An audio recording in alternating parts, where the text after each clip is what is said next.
Teste.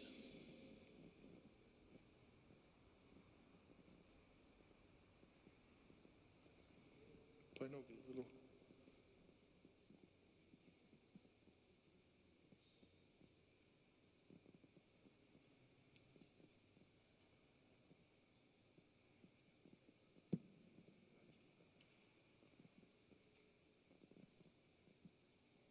Testando. Testando.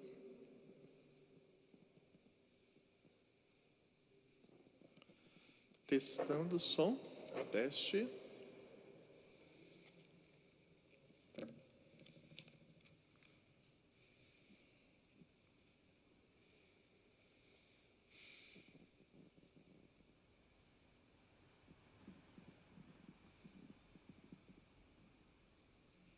Testando o som.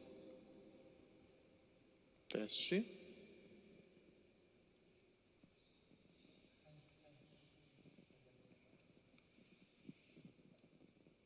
Já entraram em cadeia todo mundo que tinha que entrar?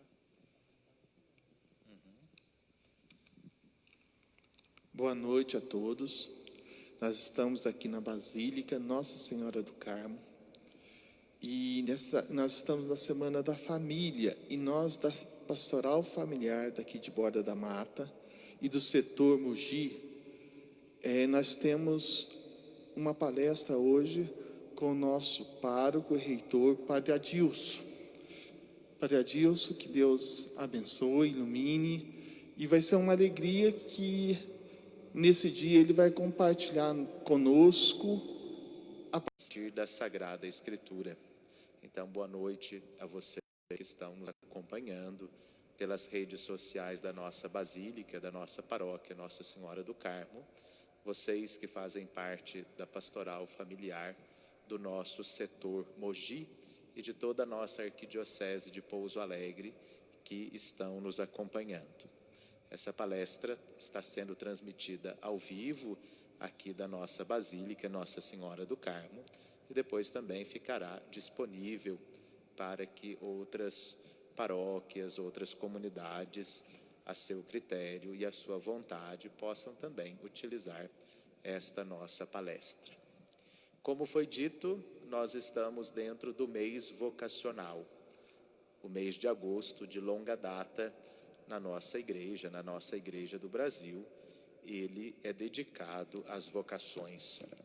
Começa pela vocação do sacerdote, do padre, passa pela família, depois pelos religiosos e religiosas, consagrados, consagradas, missionários, missionárias, e termina com a vocação do leigo, da leiga, daquele que é engajado nas nossas pastorais, movimentos, nos vários serviços de evangelização. E esta Semana Nacional da Família, que nós estamos celebrando, que começou domingo passado com o Dia dos Pais, nesse ano de 2020, ela traz como tema central a passagem de Josué, capítulo 24, versículo 15, aonde Josué, diante da chamada a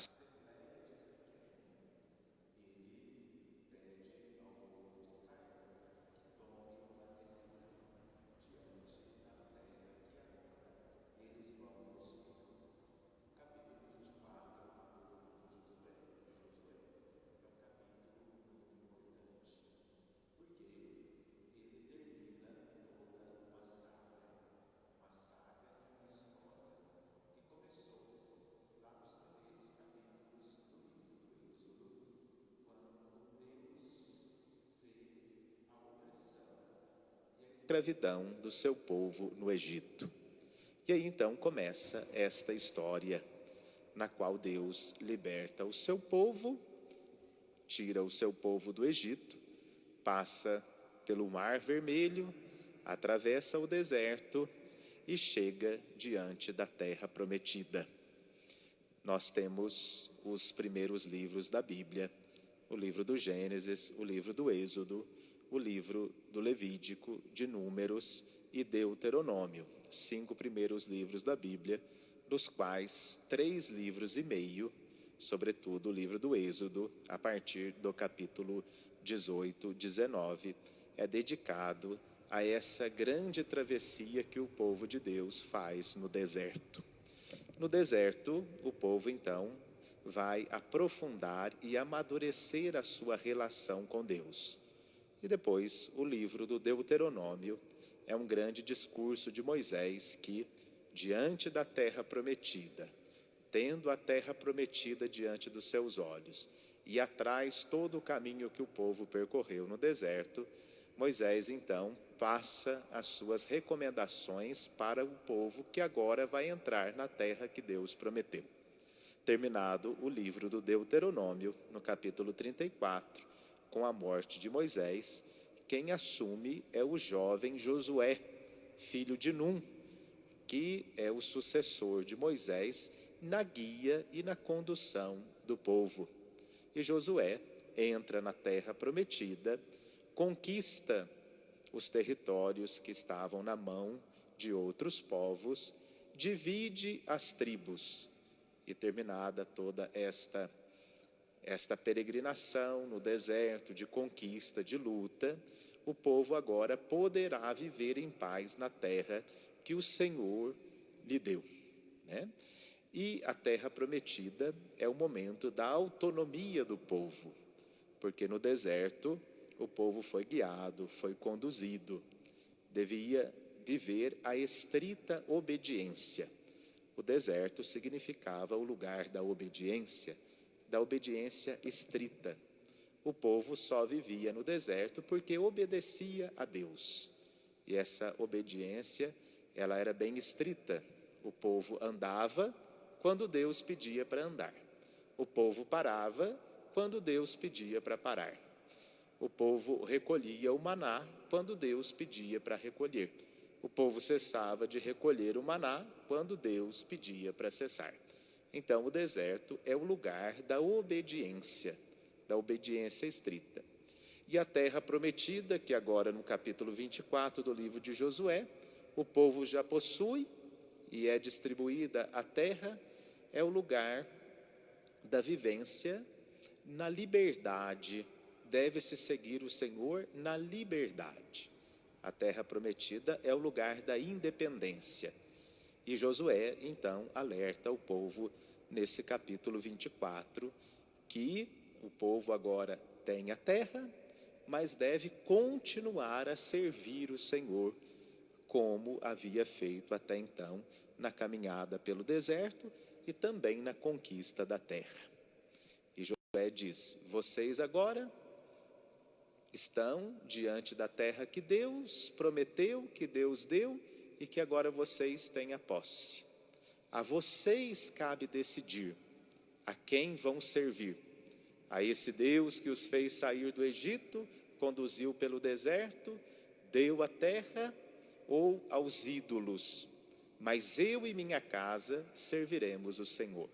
Então Josué é o primeiro a tomar partido em favor de Deus, do Deus libertador, do Deus que conduziu através do deserto e deu a terra ao seu povo.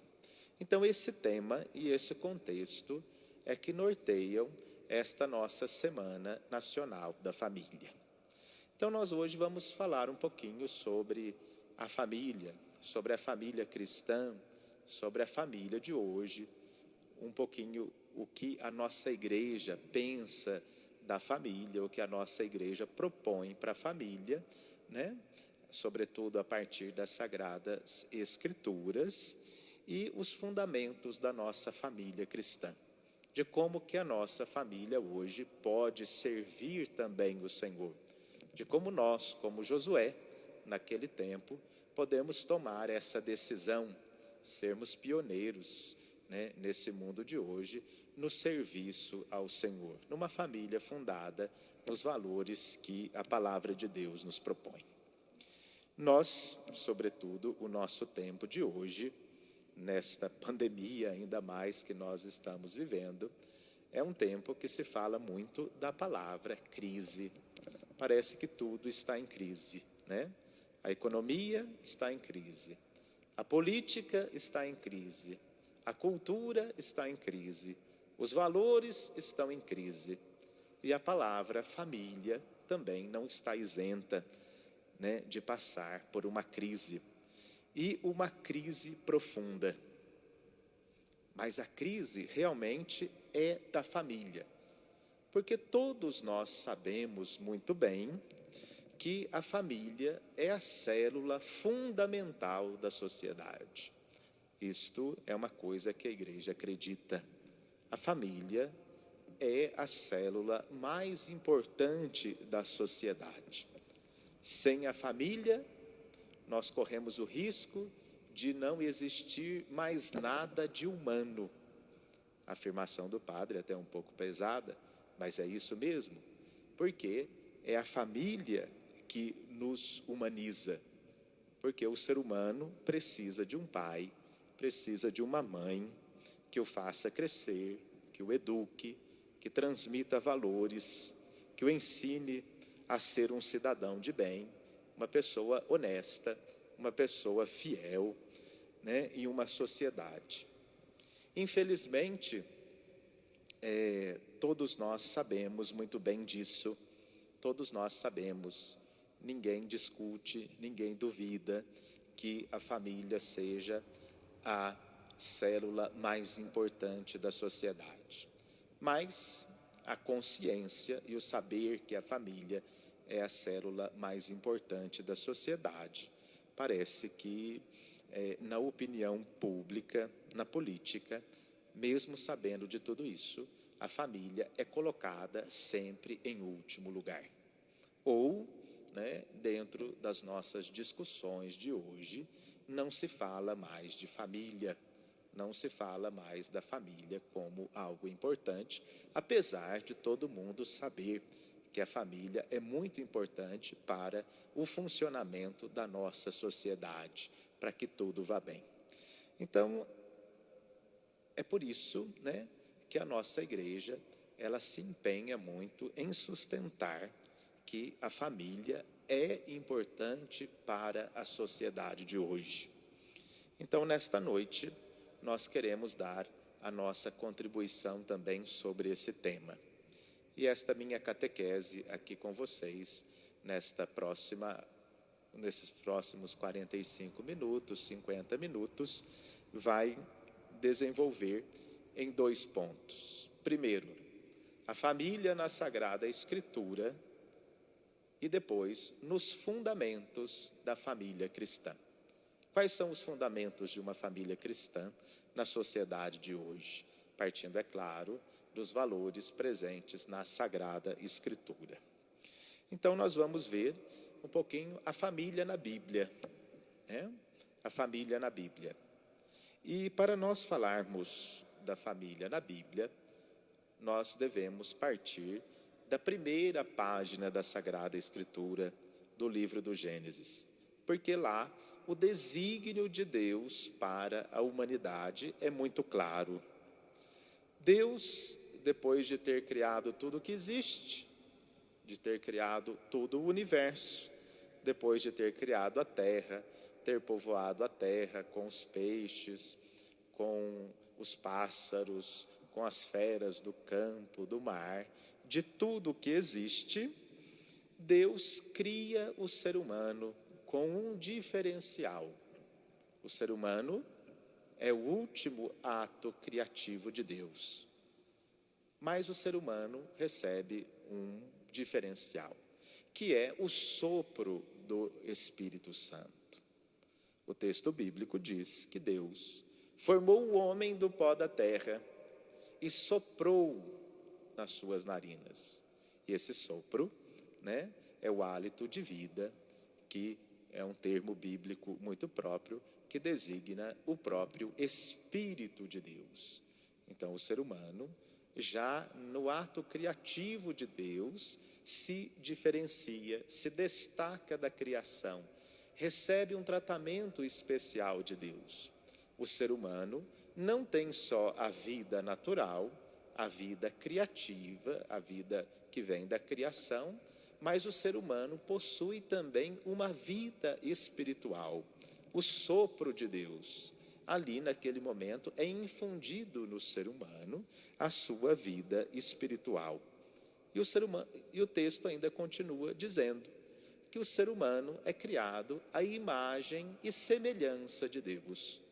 Mais um dado que reforça uma natureza superior do ser humano com relação ao restante da criação. Recebe o Espírito de Deus e ainda é chamado de imagem e semelhança do Criador. Nós vemos como que o ser humano, então, recebe esse grande destaque já na origem do mundo. E o ser humano, né, depois de criado, Deus vai dizer assim, o texto bíblico diz assim: e homem e mulher ele os fez, e deu um mandamento. A primeira forma que Deus se relaciona com o homem e a mulher é através de um mandamento. Deus dá um mandamento. Qual é o mandamento? O primeiro mandamento de Deus na Bíblia, né, é dirigido ao homem e à mulher, né? Crescei-vos e multiplicai-vos. Ou seja, a origem do matrimônio e a origem da família está em Deus. Deus. E não só o matrimônio e a família. A própria humanidade, ela tem a sua origem em Deus. Segundo a nossa fé cristã, então, não são criação humana, nem o matrimônio, nem a família. Não são frutos da história, não são frutos da evolução natural, não são frutos da evolução cultural, mas o matrimônio e a família têm a sua origem no próprio Deus. É o que nos indica a primeira página da Sagrada Escritura. Deus é amor e criou o homem e a mulher para dar continuidade ao gênero humano através do amor entre o homem e a mulher, né? A igreja, ainda hoje, continua a repetir esta bela notícia, que muitas vezes é obscurecida pelas fumaças, pela neblina das várias correntes ideológicas de cada tempo, né, que tentam desvirtuar esse sentido do ser humano. E o ser humano, do amor entre o homem e a mulher, que leva à frente o gênero humano, que leva à frente o amor de Deus dado às suas criaturas. A bela notícia, então, é esta: Deus está na origem de cada pessoa humana e Deus está na origem do matrimônio, Deus está na origem da família. A igreja sempre ensinou, né? E o Papa João Paulo II, falando sobre a família, na sua encíclica chamada Centésimos Anos, disse que a família é a primeira estrutura a favor da sociedade. Isto é, toda a sociedade, ela se funda sobre a família, que é o sujeito primeiro da comunidade civil, da comunidade eclesial, e também está a serviço de todos, para o crescimento na sociedade, para o crescimento civil das pessoas, para o crescimento moral e até mesmo religioso, né? A família, então, vem antes de tudo. A família vem antes da sociedade. A família vem antes do Estado. E a família vem antes também da igreja, né? Esse primado da família. A família vem antes da igreja, porque antes de participar da igreja, a pessoa participa da família. É nesse sentido que o padre diz, né? Antes de participar da sociedade, a pessoa participa da família. Antes de participar de qualquer grupo da sociedade, a pessoa cresce, humaniza, recebe uma educação e valores dentro de uma família. Então, por isso que a família é muito importante, né? Aonde se cresce, aonde se humaniza, aonde se aprende as primeiras coisas da nossa vida. Então, a família é a base da sociedade, Porque a família gera a pessoa, o ser humano, enquanto nós conhecemos, enquanto caráter, enquanto ser, né? Ele é gerado dentro de uma família. Depois, sim, participa de uma sociedade, seja ela civil ou seja ela religiosa, né? Então, o papel da família é o papel da educação básica da pessoa humana.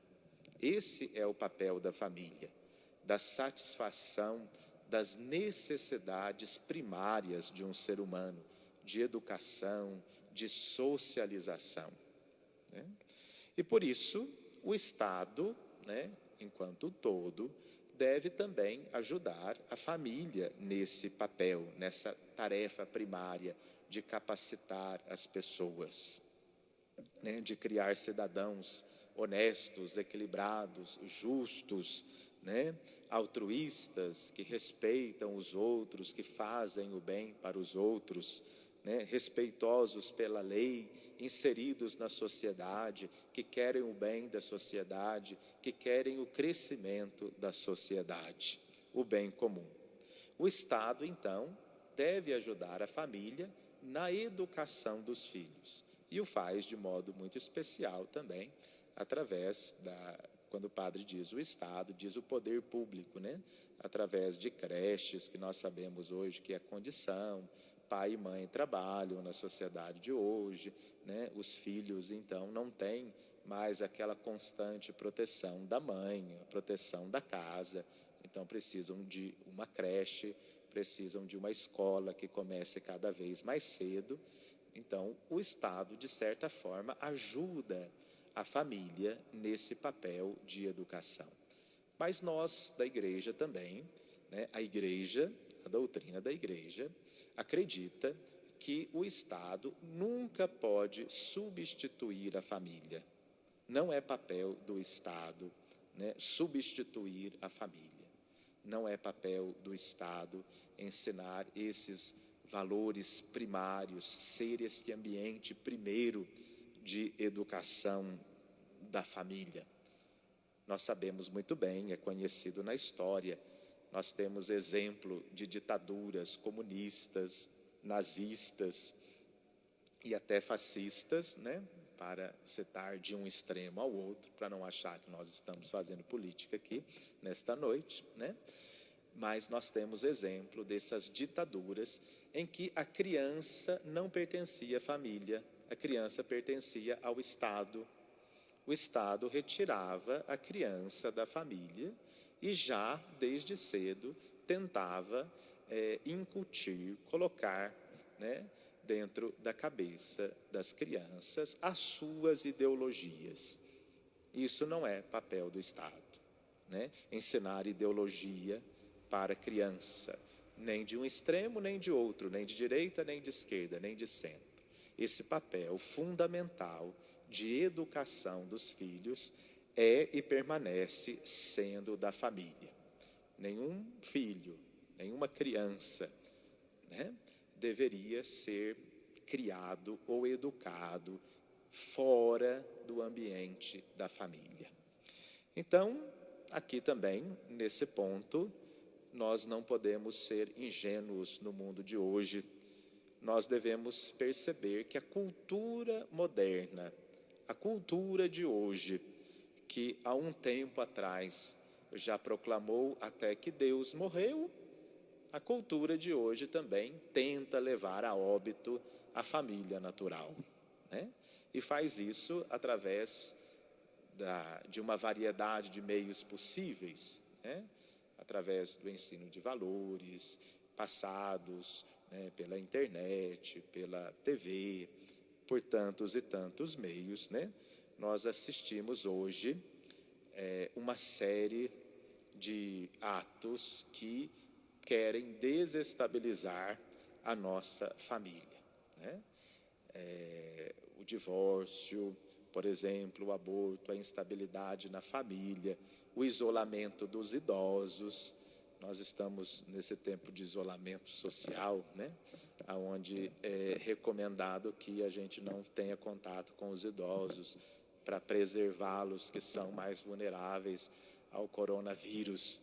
Mas na nossa sociedade de hoje, é uma sociedade que já por si só isola os idosos, né? Não se vê mais, não se olha mais para trás, para o passado, né? Porque os idosos, querendo ou não, representam nas suas lutas, nos valores que viveram, né? Que encarnaram, representa olhar para o passado. Mas a nossa sociedade de hoje é uma sociedade que não quer olhar para o passado, uma sociedade que quer olhar somente para o futuro. Não entendem o presente e muito menos entenderão, viverão o futuro, se não olharem para o passado. Porque no passado está a nossa base, no passado, nos idosos, naqueles que nos precederam, né, possuem o seu valor. Então, também, né, essa desvalorização do idoso, o abandono, né, muitas famílias hoje, as crianças não têm nenhuma convivência com o avô, com a avó. Isso, de certa forma, é um abandono de um valor familiar muito sólido, que é o valor que o avô, a avó, os idosos têm na nossa família, né? Também a sociedade de hoje tenta passar como algo normal, né? Quando eu digo normal, é que pode ser equiparada com o mesmo valor, por exemplo, a união entre as pessoas do mesmo sexo. E isso, na cabeça dos nossos jovens hoje, já é algo normal, né? Algo que quem pensa diferente é retrógrado, né? Está fora do mundo, né? Então a gente percebe que cada vez isso mais hoje na nossa sociedade, através de uma série de mecanismos, a nossa família vem sendo a nossa família natural, a nossa família que nós acreditamos, ela vem sendo cada vez mais bombardeada, cada vez mais por uma série de questões atacada. Basta a gente ver os inocentes desenhos da Disney ou os filmes da Disney. Por exemplo, os desenhos da Disney, nós nunca vamos ver uma família constituída, né? São os 3 sobrinhos que moram com o tio, né? A Margarida que namora o Pato Donald, mas flerta com outro, né? Então todos esses não existe uma família segundo o nosso ideal, o nosso plano natural, e tudo isso vai entrando, né? A Minnie que namora o Mickey, mas nunca se casa, né? Então, tudo isso, de certa forma, vai se passando para as nossas gerações como algo normal. Então, o projeto da Sagrada Escritura, descrito nas primeiras páginas do livro do Gênesis, é o projeto que vai perdurar por toda a Sagrada Escritura. A família é aquela a qual Deus constituiu. Tanto que, quando Jesus veio a esse mundo, um dia Jesus foi perguntado sobre o que pensava da família. Jesus, né, não arredou nenhum pé, nenhum centímetro daquilo que já havia sido dito no livro do Gênesis. Jesus, que foi sempre tão acolhedor, tão misericordioso, quando se tratar da família, ele disse, né? Já Moisés permitiu uma certidão de divórcio por causa da dureza do vosso coração, mas no princípio não era assim, né? Por isso o homem deixará seu pai e sua mãe, e os 2 serão uma só carne. Então Jesus, ele resgata esta vontade original de Deus. É claro que a gente sabe que as nossas famílias de hoje passam por inúmeros problemas, acontecem aqueles que não acertaram nas suas decisões, acontece de se errar numa escolha, e isso não nos dá o direito da gente apontar o dedo para a vida de ninguém, né? Nós não podemos julgar ninguém. Quem somos nós para julgar alguém, né? Nós não temos o direito de julgar ninguém, mas ao mesmo tempo que nós não julgamos, nós não podemos deixar de acreditar no sonho original de Deus, naquilo que Deus sonha para a humanidade, descrito na Sagrada Escritura. Então, esta é um pouquinho a família, segundo os desígnios da Sagrada Escritura. E agora, no nosso tempo de hoje, a gente pode falar de fundamento da família cristã? Existe fundamento da família cristã? Se existe, quais são os fundamentos de uma família cristã, segundo a nossa doutrina cristã católica, né? Quais são os fundamentos da nossa família? Existe sim. A nossa família cristã está muito bem fundamentada em 3 coisas, sobretudo, nos ensina a nossa igreja. Deus no centro da vida familiar e protagonista da vocação ao matrimônio é o primeiro fundamento. O segundo fundamento é o amor entre o homem e a mulher, que é uma verdadeira consagração de vida, um para sempre. E o terceiro fundamento é a abertura da família, né, que não é fechada em si mesmo, a abertura da família aos outros, à sociedade e também ao mundo. A família cristã também vive desse fundamento de abertura. Então, vamos falar agora um pouquinho de cada um dos fundamentos da família cristã hoje, né? Primeiro, Deus no centro da família. Deus está no centro da família. Na base da família está o chamado de Deus ao matrimônio. Nós estamos vivendo esse mês vocacional, o mês de agosto, e nós entendemos a família como uma especial vocação. Vocação na igreja não é só a vocação sacerdotal, não é só a vocação religiosa, a vocação missionária, mas vocação na igreja também é a vida familiar. Para se viver o chamado à vida familiar, é necessário escutar esta vocação a qual Deus chama o esposo, ao qual Deus chama a esposo. E Deus no centro do matrimônio existe, ou deve existir, a fé e a confiança em Deus e na sua providência, né? Aliás, a confiança na providência de Deus anda embaixo no mundo de hoje.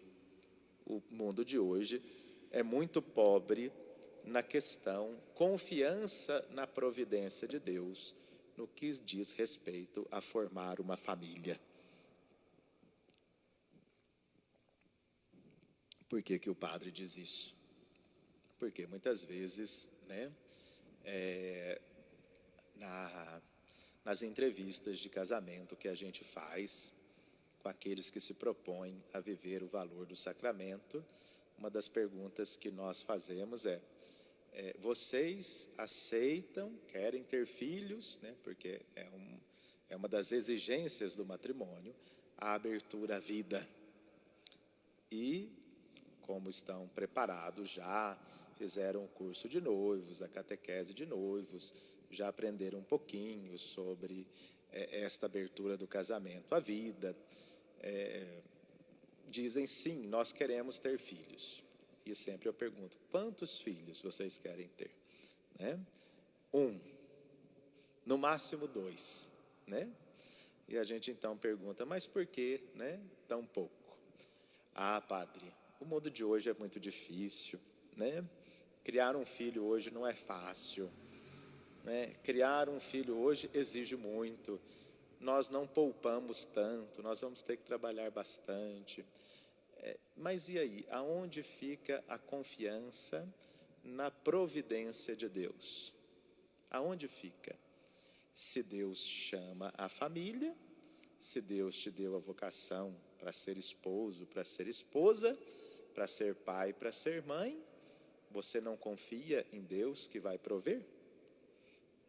Me lembro aqui, para não ir longe, mas é claro que os tempos são outros, não dá para ser da mesma forma, mas os meus pais, eu sou o filho mais novo de uma família de 12 irmãos, né? E a minha mãe sempre dizia que quando se casaram, foram para uma casa que era do meu avô, né? E chegaram, tinha cama, o fogão era de lenha, um banco e um armário, né? 4 coisas na casa: o fogão a lenha, um banco, né? Aqueles bancos compridos, onde cabia mais gente, né? Um banco, um armário e a cama. E dali começaram a vida. Criaram 12 filhos, trabalhando, lutando, né? E educaram então os seus filhos. Confiança na providência divina. Quando a gente entende a nossa vida como um vocacionado, seja padre, um pai, um esposo, uma esposa, a gente tem que confiar na providência divina. Outra coisa, né, ainda dentro desse primeiro ponto de Deus no centro da família, é a oração em comum para crescer juntos também espiritualmente. Quando a gente fala de Deus como centro da família, é imprescindível da gente não falar da necessidade da oração nas nossas famílias. Então, o matrimônio cristão é uma vocação, um chamado para a vida matrimonial. Deus guia todo e cada um no seu caminho, no matrimônio ou na consagração a Deus. Como o namoro, hoje é até difícil a gente tocar em certos temas, né? Mas o namoro deve ser o período de preparação para esta consagração de vida um ao outro. O namoro, a gente diz, é o período da gente conhecer a pessoa, crescer junto com a pessoa. Mas muita gente não leva a sério esse período, né? Não leva a sério esse período, então, como um período de preparação para a consagração de vida, né? O namoro é esse período. Como, por exemplo, o matrimônio é um sacramento. E o que prepara o matrimônio? O tempo do namoro. Não é o curso de noivos que você faz, não é a catequese matrimonial que você faz que vai preparar o matrimônio, o sacramento do matrimônio. É o seu namoro, né? E, portanto, então, você já deve ter consciência do que é uma vida em casal e, né, conhecer a pessoa que Deus colocou, pelo menos é o que se pensa, no período do namoro. Então, o namoro deve ser levado muito a sério no sentido do conhecimento, do amadurecimento da relação, em vista do sacramento. Nós temos outro sacramento na igreja, o batismo, que é o primeiro sacramento, né? E os adultos da nossa igreja, para receberem o sacramento do batismo, eles têm o tempo do catecumenato, né? O tempo onde se conhece, se encontra com Jesus Cristo, se conhece a doutrina da nossa igreja, o que é específico de ser cristão. Então, conhecendo, através do período catecumenal, do período da catequese, para depois viver o batismo. E no sacramento do matrimônio, vamos dizer assim, que o período catecumenal é o tempo do namoro. Por isso deve ser levado bastante a sério. Então, o sacramento do matrimônio é a consagração de duas vidas. A consagração de duas vidas. E Deus dá aos esposos as graças necessárias e de que precisam para viverem a vida juntos. O sacramento do matrimônio diz isso, né? Nós contamos com a graça de Deus. O que significa contar com a graça de Deus? Que Deus vai nos ajudar, que Deus será o nosso auxílio, que nos momentos difíceis a graça de Deus nos levará, né? Basta vocês perguntarem para quem celebra 25 anos de casado, 50 anos, 60 anos, né? A gente perguntar, mas como que vocês chegaram até aqui? A maioria vai dizer, padre, foi pela graça de Deus, porque se dependesse da gente, né, nós não chegaríamos. E assim é, né? Precisa-se acreditar nesta graça de Deus que sustenta a família, nessa graça de Deus que dá suporte, nessa graça de Deus que faz ir adiante, né? Não é fácil, a gente vai falar depois das cruzes que fazem parte, mas a graça de Deus é maior do que tudo. Então, queridos amigos que nos acompanham, é o conceito cristão da família, né? Para que o matrimônio vá bem, é preciso que os esposos estejam sempre com Deus, né? Estejam sempre com Deus. Como também para um padre, né? Em toda a vocação cristã, é Deus que leva, é Deus que sustenta, como para um padre. Se o padre é um enamorado de Jesus Cristo, né, vai bem, né? Se percebe o entusiasmo do padre, se percebe o modo como ele vive o sacerdócio, como ele consegue forças para vencer essa consagração, que, a exemplo do matrimônio, também tem as suas dificuldades, né? Agora, se o padre não se entusiasma por Jesus Cristo, o sacerdócio se torna um peso. E assim também, num lar, num casal, aonde Deus já não encontra mais espaço, aquilo se torna um peso. E o casamento, para um só levar, é muito pesado, né? O casamento é feito de dois, então os dois precisam levar com a graça de Deus. Mas quando só um insiste, só um persiste, né, um arrasta o outro, essa situação de arrastar, ela não é possível por muito tempo, vai indo, um cansa e todo o entusiasmo de uma vida, todo o ideal de uma vida juntos para por ali. Muitas vezes por falta de esforço, às vezes dos dois, mas às vezes de um só, né? Porque se torna então muito pesado. Então, eis porque para os esposos é indispensável fundar o seu amor sobre a oração, sobre a presença de Deus, sobre a oração em comum.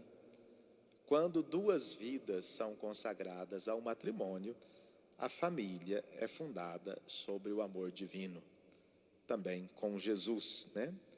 E os esposos se tornam santos através do seu amor. Não é um pacto de amor frente à sociedade e ao Estado. É um passo que corresponde a um chamado de Deus. Por isso, para nós, não basta ir no cartório, ou não basta começar a morar juntos. É preciso responder diante de Deus um pelo outro, né? E isso se faz através do sacramento do matrimônio. Porque não basta morar junto, porque não basta ir ao cartório, porque o sacramento é uma vocação que se responde diante de Deus. Às vezes, nós criamos certos ditados errados que passam para nós como certos. De tanto se repetir, uma mentira, ela acaba se tornando verdade, né? Amigado com fé, casado é, diz o nosso povo, né? Errado, né? Errado, né? A fé, ela tem que ser manifestada perante Deus, recebendo esse especial chamado, esta especial vocação, né? É um compromisso diante de Deus, diante da igreja, diante do outro, de entregar-se um ao outro, né? Na acolhida, no amor, na dedicação, né? Por todos os dias da vida. A famosa palavrinha sempre. Para nós, o sacramento do matrimônio é isso, é um sacramento, é um passo que se corresponde ao chamado de Deus, a uma vocação. Todos nós respondemos a uma vocação, todos.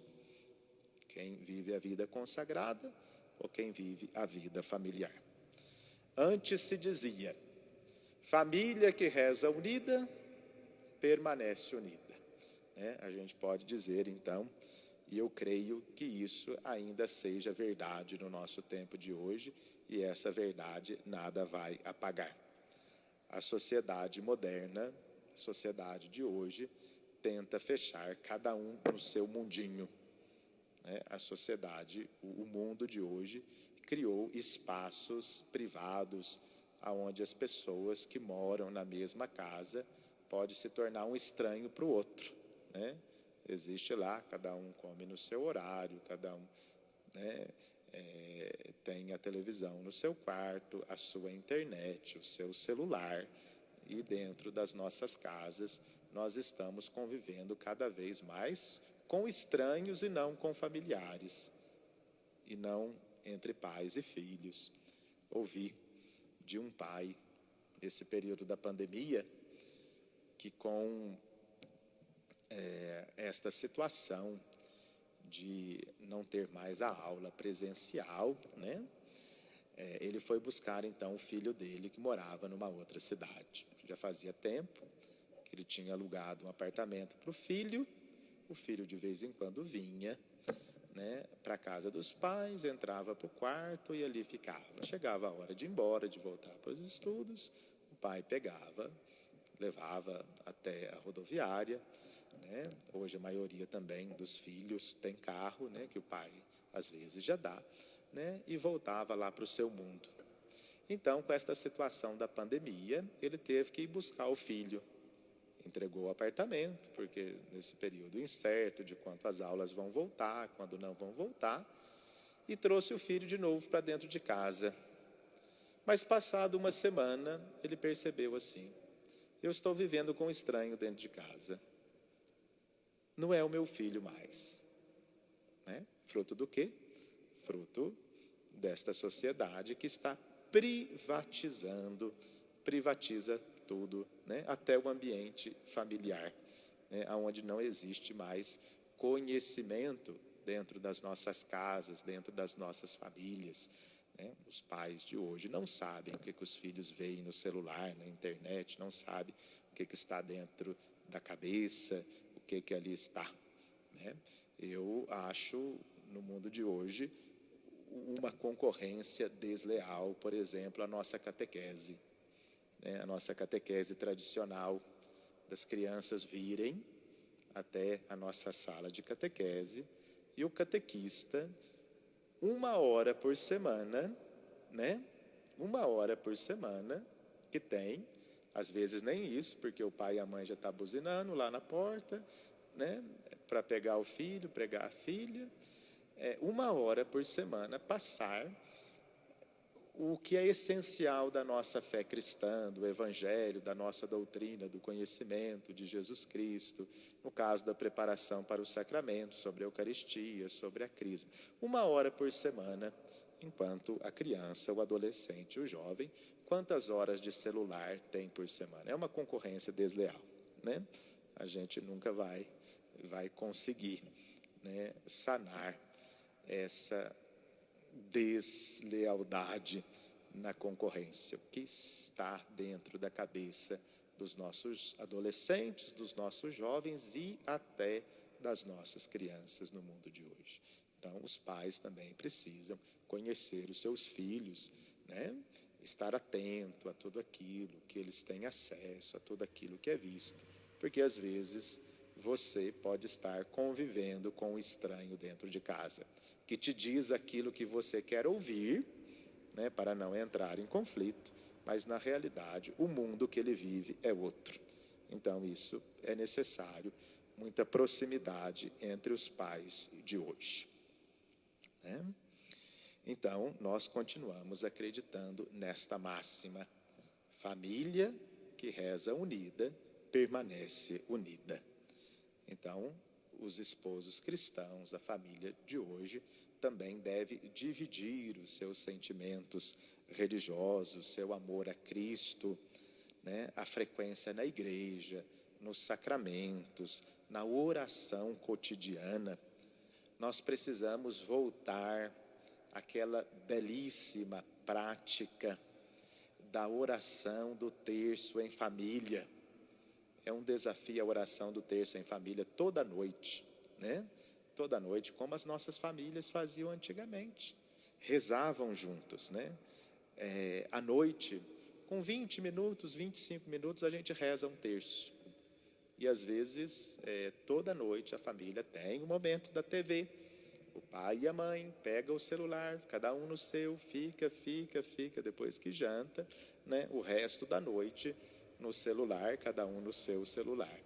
Então, quando se dá mais valor à TV, quando se dá mais valor à internet, nós estamos passando uma mensagem para os nossos filhos, para os jovens, para os adolescentes, para a criança, que a TV, que a internet é mais importante que a oração, né? Então, rezar o terço, rezar em família, né? Rezar, nós não podemos desistir desse nosso ideal. Não importa se alguma noite não dá, né? Mas quando se tem vontade, quando se já ensina desde criança, depois, né, se torna, a família vai adiante. Mas isso deve ser uma decisão, deve ser um hábito nas nossas famílias. Junto, hoje, é muito difícil de se rezar, mas é preciso, né? Então, é preciso passar a mensagem que a oração é importante nas nossas famílias, que Deus é importante nas nossas famílias. Primeiro ponto, primeiro fundamento da família cristã: ter Deus no centro, né? Ver tudo a partir de Deus. Segundo ponto, ou segundo fundamento, né? A família, ela nasce do amor de Deus, como o padre disse, é uma vocação. Do amor de Deus e do amor entre o homem e a mulher. Nascimento humano e divino da família, né? Criados um para o outro, para que da alegria do seu amor nasçam então os filhos, criados um para o outro. Esse ponto também é uma coisa que a gente precisa insistir mais. O esposo e a esposa, nós acreditamos no valor do sacramento, na graça de Deus, e nós não acreditamos em coincidência. Nós acreditamos sempre na providência divina. Então, a providência divina preparou o seu esposo, a sua esposa. Então, você tem que ver no seu esposo, na sua esposa, aquele que Deus lhe deu, o companheiro da vida, aquele que Deus, o qual escolheu e colocou no seu caminho. E é muito bonito, a própria Sagrada Escritura já diz isso, que é Deus que coloca um na frente do outro. Voltando lá ao livro do Gênesis, o homem, né, é o último ser a ser criado. Como o padre já disse, nesta criação toda especial, que recebe o sopro de Deus, que é criado à imagem e semelhança. E Deus deu uma tarefa a Adão, o primeiro homem a ser criado. Adão, então, a todas as coisas. E à medida que Adão ia andando no paraíso, na terra apenas criada por Deus, Adão ia descobrindo, né? Adão ia encontrando. Imaginemos a cena, né? Sagrada Escritura ela pede a nossa imaginação. Adão encontra o cachorro e dá o nome, esse vai ser chamado cachorro. Encontra a vaca e diz, essa vai ser chamada vaca. Encontra a baleia e diz, essa vai ser chamada baleia. Então, o homem, por si, encontra os animais, encontra a criação. Mas o homem que encontrou tantas coisas, não encontrou a mulher. A mulher foi apresentada ao homem. É o que diz o relato da Sagrada Escritura. E o homem, então, depois de ter visto tudo, não encontrou nada que fosse semelhante a ele, ficou muito triste, e Deus viu que o homem estava triste, e aí nós temos a primeira vez que Deus diz que não é bom. Deus cria, tudo que Deus cria, Deus fala que é bom. É bom, é bom, é bom. Mas quando Deus vê o homem sozinho, diz, não é bom que o homem esteja só. Vou lhe dar uma companheira. E aí lança então um sono profundo sobre Adão. Adão deita, dorme, e o relato do livro do Gênesis nos diz que da costela do homem, Deus tira a mulher. O texto é teológico, não é um texto de ciência, é claro, de evolução da natureza ou da humanidade. Não quer nos falar de Deus, ou o que Deus quer para nós. Quando a gente diz que um texto é teológico, significa isso. Da costela, que significa a companheira, aquela que está ao lado, nem acima, nem abaixo. E forma a mulher, da mesma natureza do homem. E Deus, então, faz com que Adão acorde. Adão não participa da criação da mulher. O texto diz que enquanto a mulher é criada, o homem está dormindo, para não dizer para a mulher, o homem apontar o dedo e dizer para a mulher, eu sou responsável também pela sua criação. Eu te vi ser criado. Que demonstrasse um certo domínio ou uma certa superioridade do homem sobre a mulher. Não, o homem não tem nada com a criação da mulher. É tão criatura de Deus quanto ele. Então, Deus apresenta a mulher. E no momento que Deus apresenta, a mulher é colocada por Deus diante do homem, aí é a primeira vez que o homem fala na Bíblia. O homem não tinha falado nada. E o homem fala pela primeira vez diante da mulher. E não fala qualquer coisa. Proclama um poema. Muito romântico. Faz um poema para a mulher. Esta sim é carne da minha carne, esta sim é osso dos meus ossos. Carne da minha carne, osso dos meus ossos. É um poema bem elaborado, segundo um esquema bíblico próprio, chamado um paralelismo. Mas mostra, então, o sentido disso. O homem e a mulher são providencialmente chamados a uma vocação e é Deus quem dá. Então, o seu esposo é um presente de Deus para você, a sua esposa é um presente de Deus para você. Deus que escolheu, Deus que deu. Então, o segundo fundamento da família cristã é esse amor entre os esposos, entre a família, o amor filial, o amor maternal, paternal, ou até mesmo o amor fraternal entre os irmãos, e toda a espécie de amor. Mas o que é o amor? Jesus disse, não existe amor maior do que dar a vida pelos amigos. Está lá no capítulo 15 do Evangelho de João, no capítulo 13. E ainda disse, nisto saberão que sois os meus discípulos, se amais uns aos outros. Então, a família cristã, ela se ama na alegria e na tristeza, na saúde e na doença, em todos os momentos da vida, em todos os momentos da vida, e estão prontos a dar a vida um pelo outro.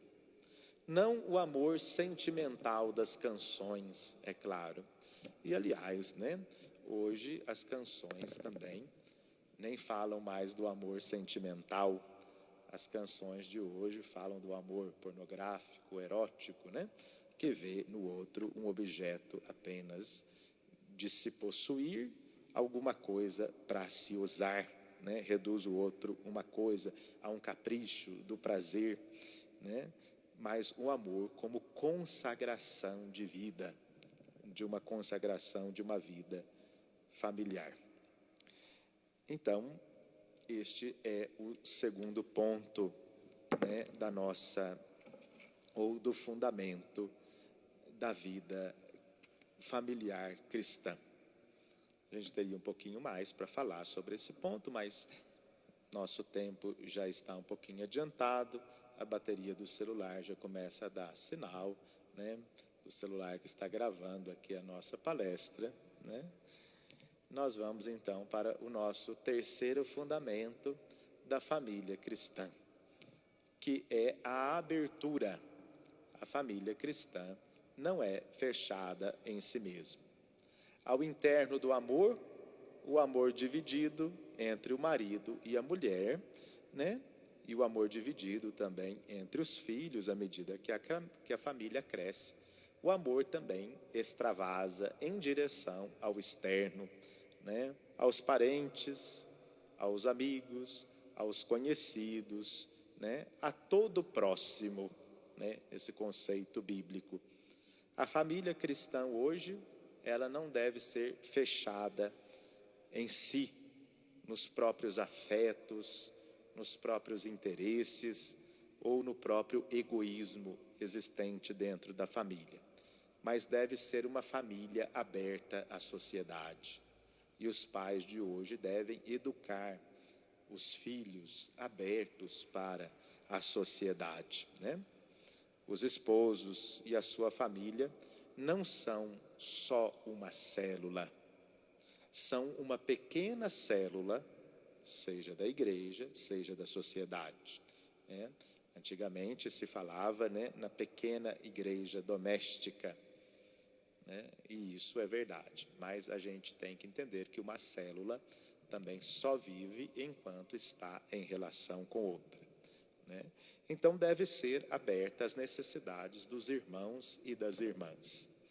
E esse tema da abertura, ele é muito vasto, mas nós vamos falar aqui rapidinho em dois níveis, ou dois planos. O primeiro plano, esta abertura é uma abertura em vista do testemunho de vida, que a família cristã deve ajudar os pobres, deve acolher os necessitados, se dedicar às várias formas de voluntariado, né? Ajuda também a nossa vida paroquial. A família tem que educar para esses valores de que existe algo externo à casa, externo à vida familiar, que precisa de uma ajuda, né? E esse tema é muito importante, porque as crianças, os jovens de hoje, às vezes não sabem que existem outros necessitados ou outras necessidades. Uma criança de hoje não sabe o que é um asilo, né? Não sabe o que é um idoso que passa uma solidão, né? Então, hoje não, nós estamos no período da pandemia, mas depois que tudo isso passar, a gente sabe por que não, né, fazer uma visita a uma casa de acolhida, a um asilo, né, aos idosos, né, os serviços voluntários. Tudo isso deve ser ensinado dentro das nossas famílias, essa partilha de vida com o externo, nesse primeiro nível.